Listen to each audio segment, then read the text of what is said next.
What's going on, Devoted Geeks? Welcome to Geek Devotions, the show from Devoted Geeks, who are devoted to letting you know that you are loved. I'm Dallas. I'm so glad you hit the play button today. If you're new to our show, we take geek pop culture items like movies, video games, comic books, we use them to let people know that they are loved.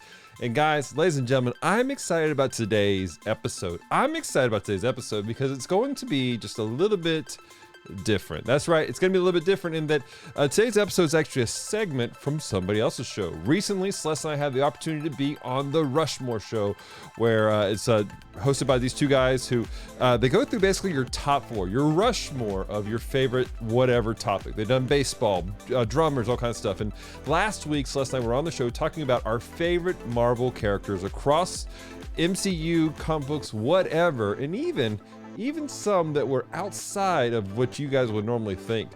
And it was a fantastic conversation. It was a lot of fun.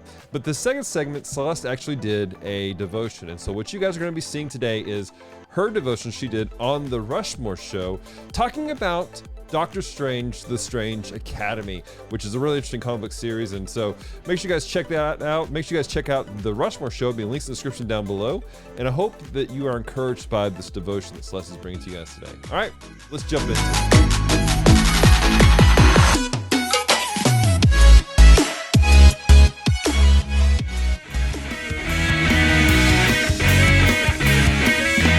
So the devotional for today is going to be based off of an entire comic series and kind of the premise of it called Strange Academy. Now, in the first issue of Strange Academy, you meet Emily Bright. Emily Bright is a young lady who is writing a letter to Doctor Strange because she realizes that she can use magic. But as a result of attempting to use magic and attempting to do things, she ends up in some precarious situations, and she's a little scared because she doesn't know what's going on.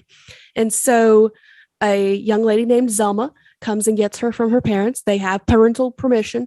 Everything's above board to take her to this school, very much like the X-Men school for gifted children. But in this case, it's the kids of people in the Marvel universe that can access the magical type of things that Doctor Strange does.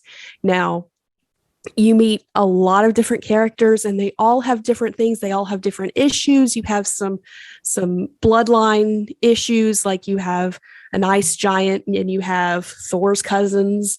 Like it's a thing that there's issues. But the main thing that's going on is that these young people need to learn how to use their gifts. As Christians, we are naturally gifted. God has given us gifts within us that he wants us to use for his glory. But if we don't know what to do with them, things go wrong. You know, there are many people in the secular world who are crazy talented, be it with music or artistry or acting. And if they would accept Christ and then take those gifts and use them for God's glory, it would be so amazing. But at the same time, no one's been there to go, hey, you were given this gift for a purpose. You were given this ability for a reason. You were given this so that you can do amazing things. And that's why discipleship is so important. You know, we have to rely on other people. The Bible tells us that we have to rely on each other. We have to be a part of community and confession. We've talked about that on Geek Devotions often. And we've talked about the need for fellowship, but having somebody in your life that can speak into you and can go, hey, look, you might not be doing that right, or you're doing really good with that, but you could do better if you just change it just a little bit, is important. We see that even with Jesus. He had not five. Why did I say five? I don't know, but he said 12. He had 12 disciples, 12 men that he poured into on a daily basis. And ultimately, every Christian has the responsibility to pour into people. Now, you don't have to do 12. You're not Jesus. You're not perfect. I can barely handle myself. But let's go. But at the same time, you have that responsibility, not just to share the gospel, not just to lead people to Jesus, but once you lead them to Jesus, walk them through the process of being a Christian. Walk them through the process of taking their likes, their interests, their talents, their abilities, the things that they do, and help them know how to use it appropriately. There's a lot of things that the kingdom of God could use, and people aren't doing it because they don't think that they can. And I'm going to stop there because it's going to go from a rant. No, that's so good. So when you're saying that, that's fantastic. Yeah. When you're saying that early on, you're talking about like using the gifts that you've been given for the right purpose, right? Like it's not necessarily, we know that we've all been given that gift, but now channeling it in the right way. I immediately went to Jesus and the disciples, and then you brought up the disciples, and it was good. When Jesus goes to the disciples and he says, and they're fishermen, right? And they're all, that's their profession. That's their trade. That's what they do. He says, if you follow me, I'll teach you to be fishers of men. Absolutely. So, and that's just kind of the connection that I drew right there. That's like, hey, you've got this skill, but look, I've got so much more for you if you follow me. So, and it's so crazy because it can even be something as simple as I like to cook. Me personally, I enjoy cooking. I like to feed people. I am a happy person when everybody at my house is full. Like, it's just something in me. But the root of that is I have compassion. I want to make people feel comfortable in my home because I have felt uncomfortable in other people's homes. And I have been hungry. I have been like, we're all hungry, but I have been legitimately like not enough food hungry. And so that has put a compassion in me for people to make sure that they know they're loved. And I show people they're loved with cookies and bread because that's not to love. That's a great way to do it. Right. And then B, to make sure that when they are in my presence, they have enough. Word. So I immediately think of the Mark Twain quote that I say all the time that my pastor back home says, the two most important days of your life is the day you're born, the day you find out why. And for years and years and years and years, I knew, like, I remember a girl I dated back in high school. I was about to go into the military, and she's like, what do you want to do with your life? And I'm like, I don't know. I think I just want to be a psychologist or a psychiatrist. I just love helping people. And that was pre-Jesus. And I knew I had those gifts. I knew I had the mentorship. I knew I had the ear to listen. I knew I had the gift of counsel. I knew I had just those different tools, but I never knew how to use them in the kingdom of God. And then after I met Jesus and I walked through that path, I realized that I can use all those tools to be a bit of a pastor or a leader of the church. And man, when I put two and two together and realized that I wasn't going to be in the secular world, but do that, there are so many things that I realized with my tools and my talents that I can not just help somebody get better, but help somebody find their purpose. And I love that. I love the whole idea that you brought to the table. Thank you, Celeste. I see people and I'm kind of sad because I realize they have some amazing giftings that aren't being used. They're God-given giftings. And there are people that we look at that I think the church has shunned and they have attacked at times because, they're like, oh, that's evil, blah, blah, blah. But at the same time, like, man, they're operating giftings God's given them. They just aren't pointing in the right direction. Yeah. I'm thinking about like, KISS. I mean, the church railed against KISS. Those guys are talented. Stupid talented. And if God got a hold of their lives, how much work could they do for the kingdom of God? One reason or another. Alice Cooper, dude's a Christian, right? And God's turned his life around, and it's just a completely different direction. And now he's still in the secular world, but that nothing says that you can't be in the secular world and still be used by God to do stuff. Yeah, and like Brian Head Welch from Korn. Yep, exactly. And that's the thing is like, for some people who may be watching, you've got these great giftings and you're like, well, what do I do with it? God may not be calling you to become a pastor, and that's okay. We don't need 5 billion pastors. Ooh. We need you in the workplace. We need you in the schools. We need you in the government. Lord, yeah. We sure need them there. We need you where you're at, using what God's given you. Not right. Everyone's giftings is meant to be in the church. Mm-hmm. It's meant to be enhanced by the church to do the work out in the public. So good. That's good. And then I also think that is a beautiful picture of like what you guys are doing with Geek Devotions, right? Is that you take the passion that you've been given for all of this comic books and game, just everything that you do, movies and all that kind of stuff, pop culture things, and you're using that to glorify God. And that's not done everywhere. There's millions of people who are in the fandom of all of these things that we've been talking about and that you guys talk about.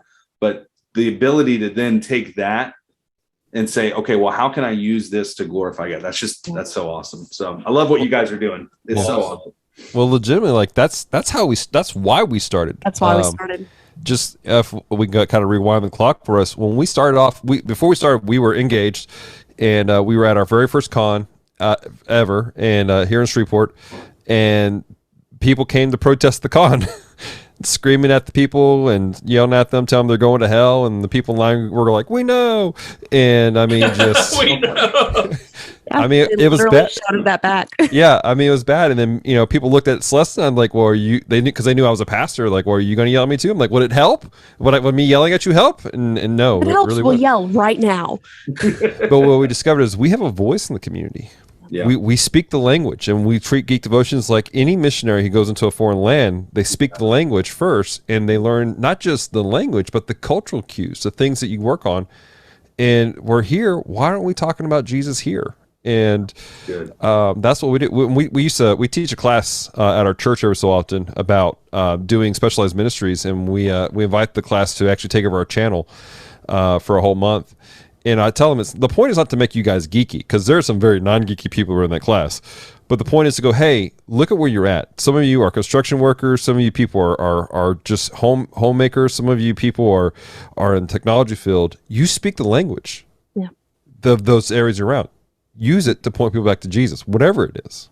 Yeah, that's good. That's good. So let me just say this. From the very beginning, when Andy and I started chatting this concept, this Mount Rushmore, this top four, and getting it off the ground, we never were going to be like anti-Christian, right? We're both youth pastors. We're there. And what we're trying to do is have some entertainment value, but through this process, we knew that there were going to be times that we spoke our faith, we spoke who we were, we used our tools to get people. I mean, not necessarily a bait and switch, but you're going to know who we are. This is us. This is our heart. And man, we've talked about it tremendously. We want to use this platform not only to meet people here, but if it was to get into a spot where it becomes something, use some of the fundings or some of that to give back and to go into those places because to us, we're always wanting to impact the next generation. We're always wanting to impact the church. And we want to use this platform in that sense as well. And nobody says that using your platform always has to be so preachy. I think a lot of Christians get into the mindset like, it's going to be a Christian da-da-da, and they lose sight of what God's given them. Yeah. That's the reason why we have our podcast, The Bottom Shelf. It is simply an opportunity to watch terrible movies, but at the same time, we're keeping with our mission. We have a thing at the end of every episode called The Weak Connection, where we draw weak spiritual connections to some of these terrible movies, and we've come up with some amazing ones. I'm working on some stuff for Attack of the Killer Tomatoes right now, and oh my gosh, that's next month. Attack Killer Tomatoes 1 and 2 is next month's episodes. I love it. So Dallas, let me just say this: complete honesty, right? Yeah. When I got saved, when I gave my life over and I went to school, there were some real big red flags in my life as I'm traveling through this. One is my geekdom, like the idea that, I've experienced going to places or cons or hearing the you can't watch that or listen to that or do that. And so I was trying to look out and seeing if anybody out there, did something that was more dynamic to connect some of these things so that I didn't have to go, in order for me to be a Christian, I have to get rid of all of this in my life. And I had friends that were actually doing that. I'm like, I don't think it needs to be that way. I'm going to find something. And I ran into you guys. And then I think I ran into you around the time, and it might have been shortly after. It was not shortly after, but you did like a March Madness tournament. Yes. Yeah, I remember that. And that's how I met the Dapper Man. Dapper Man, and Kevin. I didn't meet him, but that's how I found them. And and all the other ones that you guys were doing, retro and all these different because you did that, I found like this whole other world of people that were using their talents, but also being out there and being a good presentation of the gospel. Word. And I love that. It actually gave me a lot of freedom, to be honest. I think people underestimate what you can and can't do. Just a good example, last year, probably, what was it, May, babe? Mm-hmm. That we did a 20-hour stream. I don't remember. It was a long time. Which one are you talking about? When we did the fundraiser for track? Yeah. 40 hour stream. 40 hours. We did a 40-hour stream. We got some amazing people to help us so that Dallas and I were able to like sleep. But we raised enough money to send 10 kids to camp. Right. Now, the people in our stream, not all of them are Christians. Yeah. Not all of them understood why we were so passionate about sending foster kids to a camp where they could learn about Jesus. But they knew that we were passionate enough to sacrifice 40 hours of our lives. And they went, okay, let's do that. We had people coming into chat we were able to witness to. And it's just, we put ourselves on a platform that is not predominantly Christian. Yeah. And we went, we're not going to be preachy. We're just here. We are who we are. You can be who you are. Let's just keep some civil ground rules. Be respectful. Be respectful. And we were able to impact 10 children's lives. Yeah. And that's what it's about. Yeah, it is.